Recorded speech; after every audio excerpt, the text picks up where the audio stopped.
បាទតោះអញ្ចឹងយើងមកចូលមេរៀនយើងអញ្ចឹងយើងបើកកម្មវិធីនេះមកទូទៅយើងអត់ដែលពាក់ព័ន្ធមួយនេះទេយើងអត់ដែលប្រើវាទេឆ្នាំ1997ទេរថយន្ត Camry ហើយកន្លែងម៉ាកនេះដែរសម្រាប់រើសស៊េរីប្រភេទរថយន្តរបស់ក្រុមហ៊ុននីមួយៗ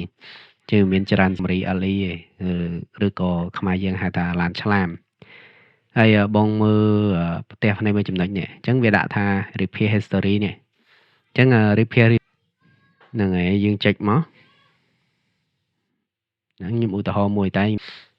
និយាយទៅ3នេះយើងដែលប្រើតែសម្រាប់maintenance មួយវារបស់ប្រេងប្រភេទប្រេងហើយនឹងបាត់អញ្ចឹងវាដកចេញពីធុងចូលទៅក្នុងប្រព័ន្ធសន្តិ800ក្រាមហ្នឹងហ្នឹងរបៀបវាស់តែចំនួននេះឈប់ខ្ញុំលើកលែងមិនសិន